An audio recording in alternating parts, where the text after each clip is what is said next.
এবার দেখো question number 14 কি বলছে যে একটি দুই মুখ খোলা লোহার লম্ব বৃত্তাকার ফাঁপা চোঙের উচ্চতা 2.8 মিটার, চোঙটির অন্তর ব্যাসের দৈর্ঘ্য 4.6 ডেসিমিটার এবং চোঙটি 84.48 ঘন ডেসিমিটার লোহা দিয়ে তৈরি। মানে চোঙটির আয়তন বলা আছে, চোঙটির কি পরিমাণ লোহা দিয়ে তৈরি সেই আয়তনটা বলা আছে। চোঙটির বহির ব্যাসের দৈর্ঘ্য নির্ণয় করি, তাই না? সেই আগেকার মতোই একটা ছবি আঁকি।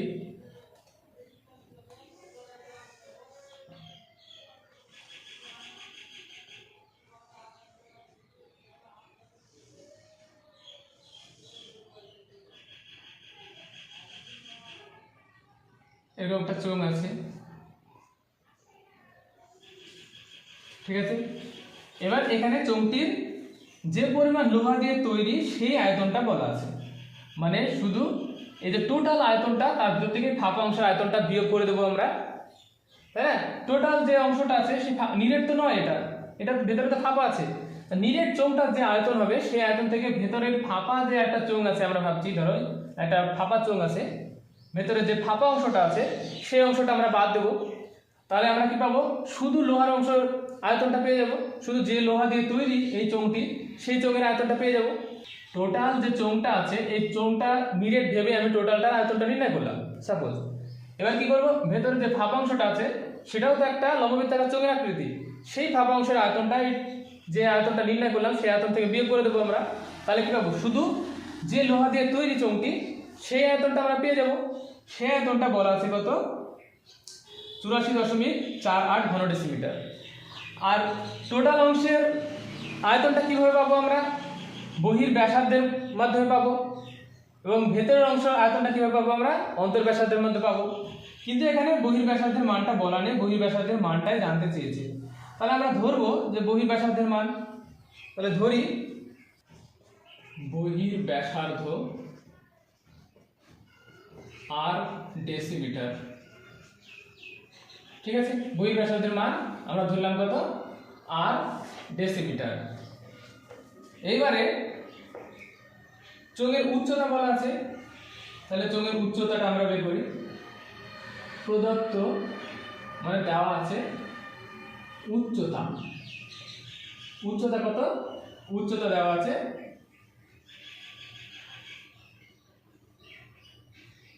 2.8 মিটার, 2.8 মিটার। মিটার থেকে ডেসিমিটারে যাচ্ছি মানে ছোট এককে যাচ্ছি, মানে সংখ্যা আমাদেরকে বাড়াতে হবে। 2.8 ইন্টু তার মানে 1 ঘর গেলাম, 10 দিয়ে গুণ করলাম, এত ডেসিমিটার সমান 28 ডেসিমিটার। আর একটা কি বলা আছে? অন্তর ব্যাসার্ধ বলা আছে, অন্তর ব্যাস দেওয়া আছে, সেখান থেকে আমরা অন্তর ব্যাসার্ধ নির্ণয় করব। অন্তর ব্যাসার্ধ কত? ব্যাসের মান বলা আছে, ব্যাসের মান বলা আছে 4.6 ডেসিমিটার, মানে 4.6/2 ডেসিমিটার সমান কত? 2.3 ডেসিমিটার। এবার আয়তন বলা আছে, চোঙটির কত ঘন ডেসিমিটার দিয়ে তৈরি সেই আয়তনটা বলা আছে, তাই না? তাহলে আমরা এর আগে যেটা বললাম যে টোটাল আয়তনটা বের করবো বহির ব্যাসার্ধের মাধ্যমে, সেখান থেকে ওই ভেতরের যে ফাঁপা একটা অংশ আছে সেই ফাঁপা অংশটা বাদ দেবো। তাহলে আমরা শুধু যে লোহা দিয়ে তৈরি, যে পরিমাণ যে আয়তনের লোহা দিয়ে তৈরি সেই আয়তনটা পেয়ে যাব। তা আমরা সেটা লিখছি যে বহির ব্যাসার্ধের মাধ্যমে আয়তন কত হবে? যে পাই আর স্কোয়ার এইচ কত? 28। এটা গেল টোটাল আয়তন, তাই না? এটা টোটাল আয়তন গেল, কিন্তু টোটাল আয়তনে তো আমাদের লোহা নেই, এটা তো নিরেট চোঙ নয়। তাহলে আমাদের ভেতরের অংশের যে আয়তন সেটা বিয়োগ করতে হবে। ভেতরের অংশের আয়তন কিভাবে বের করবো? পাই আর স্কোয়ার, সে ভেতরের অংশ অন্তর ব্যাসার্ধের মাধ্যমে আমরা সে ভেতরের অংশটার আয়তন বের করবো। তাহলে কত? পাই 2.3 স্কোয়ার, পাই আর স্কোয়ার এবং এইচ। এইটা হলো টোটাল আয়তন, তাই না? এটা হলো ভেতরকার টোটাল আয়তন, আর এটা বাইরের সমস্ত গোটাটার আয়তন। এটা কি গোটাটার আয়তন, আর এটা কি ভেতরকার আয়তন। এবার এই গোটাটার আয়তন থেকে আমি যদি ভেতরকার আয়তনটা বের করি, তাহলে যে পরিমাণ লোহা দিয়ে এই নিরেট চোঙটা তৈরি তাহলে যে পরিমাণ লোহা দিয়ে এই ফাঁপা চোঙটা তৈরি সেই আয়তনটা পেয়ে যাব। আর সেই আয়তনটা বলা আছে কত? 84.48। ঠিক আছে, এবার আমরা হিসাব করি। এইটুকু তৈরি করতে পারাটাই অঙ্ক, যে কি বহির্ব্যাসার্ধ ধরেছিলাম আমরা কত, আর অন্তর্ব্যাসার্ধ দেওয়া আছে কত? 2.3 ডেসিমিটার। অন্তর্ব্যাসার্ধ যে আছে সেই অংশটুকু আমরা টোটাল যে আয়তন সেই আয়তন থেকে বাদ দিলে আমরা কি পাবো?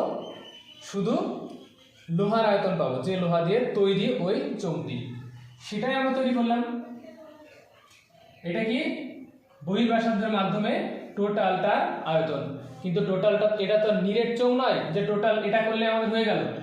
ভেতরে ফাঁপা অংশটুকু আছে, সেই ফাঁপা অংশটুকুর আয়তন এটা আমরা বিয়োগ করলাম, তাহলে শুধুমাত্র যে লোহা দিয়ে তৈরি চোঙটি সেটা আমরা পেলাম।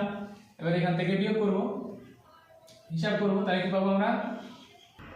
5 × 28 আমাদের কমন, তাহলে কত পাবো? r² - 2.3 স্কয়ার এখানে থাকলো সমান সমান 84.48, বা